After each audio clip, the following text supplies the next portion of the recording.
experiments in legal knowledge production, such as indigenous scholarship, clinical scholarship, and post-colonial studies in law and society. In the closing decades of the 20th century, these diverse genres of critical outsider jurisprudence or of LatCrit legal studies have continued and sharpened the preceding gains posted by the earlier experiences with legal realism and legal criticality, even though outsider interventions in the realist and critical traditions began from ruptures with those relatively mainstream efforts, albeit reform-minded traditions. In a nutshell, those ruptures were rooted in the replication and the recycling of racialized dynamics within the ranks and the texts of critical legal studies, which effectively led to ensconcing the privileges of Anglo-whiteness in that otherwise progressive and critical project. Since then, LatCrit scholars have labored both within mainstream venues as well as those of our own design and creation.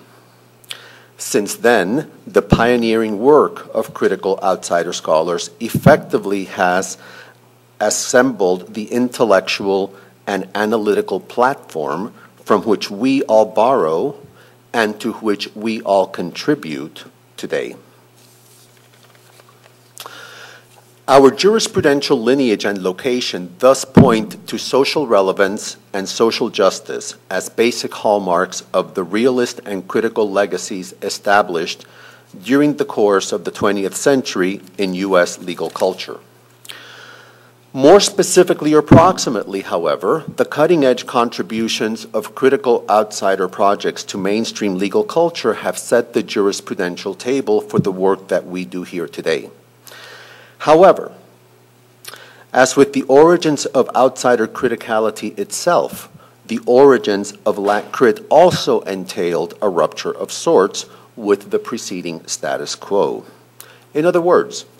as with legal realism, critical legal studies, and outsider approaches to critical legal studies, the emergence of the LatCrit subject position was in part reactive both to the gains and to the limits of the legacies we inherited. As with the prior cycles of jurisprudential evolution that situate and contextualize our work today, this process of rupture and enrichment should come as little or no surprise. Instead, as the history of jurisprudential transitions outlined above teach, rupture is an important but defining feature of vibrancy. Thus, from the very inception of this jurisprudential experiment, we have quite consciously sought to make principled and sustainable choices that combine concepts and tools developed previously with the lessons embedded in those very legacies. We have, in other words, endeavored to learn both from the gains as well as the limits of our foremothers and forefathers, as well as from the accumulating lessons of our own experiences with those legacies. For example, we began by distilling from our intellectual ancestors' work the main functions of critical legal theorizing and identified four: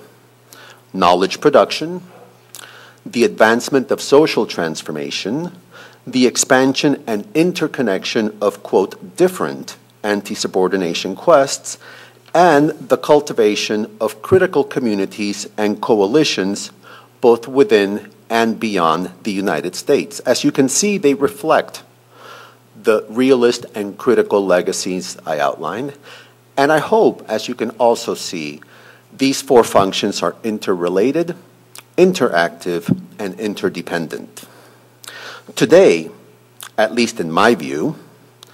this LatCrit experiment in critical outsider jurisprudence or LatCrit legal studies is therefore aptly understood as a contemporary iteration of realist and critical sensibilities with significant distinctions that aim to enrich and nurture the pioneering breakthroughs of our precursors and predecessors.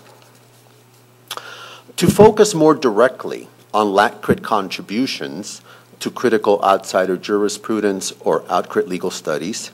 it is useful to recall, perhaps emphasize, that our most direct or immediate precursors and predecessors are the works and the efforts produced under the rubrics of critical race theory, legal feminisms, and critical race feminism. These overlapping bodies of critical outsider scholarship jointly provides the most proximate point of departure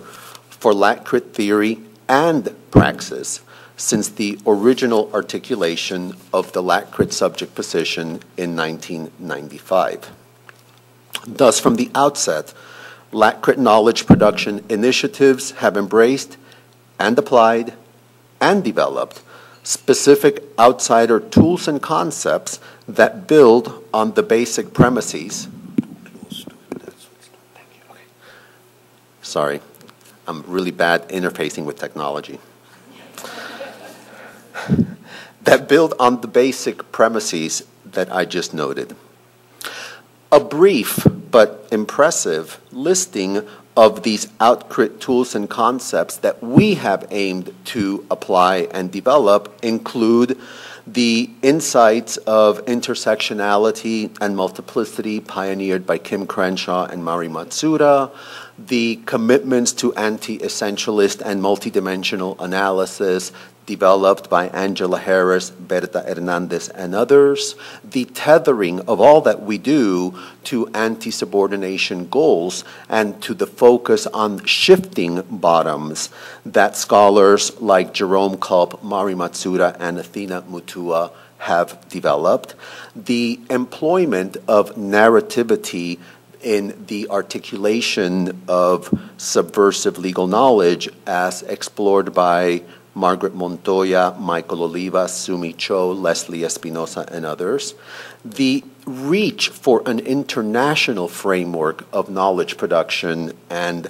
praxis as articulated by Adrian Wing, Bob Chang, Berta Hernandez, and others. The effort to synthesize, to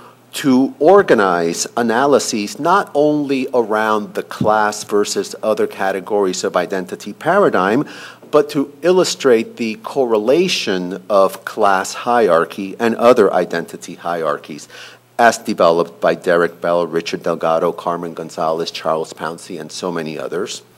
The commitment to academic praxis as a vehicle towards social transformation, which Eric Yamamoto, Chuck Lawrence, and others have counseled, the commitment to interdisciplinarity that Mary Romero, Charles Venator, and others have continuously reminded us of, the importance, if not centrality, of neo-colonial legacies in the construction of modern-day realities as Guadalupe Luna, Tayyab Mahmood, and others have so clearly shown. I apologize to all of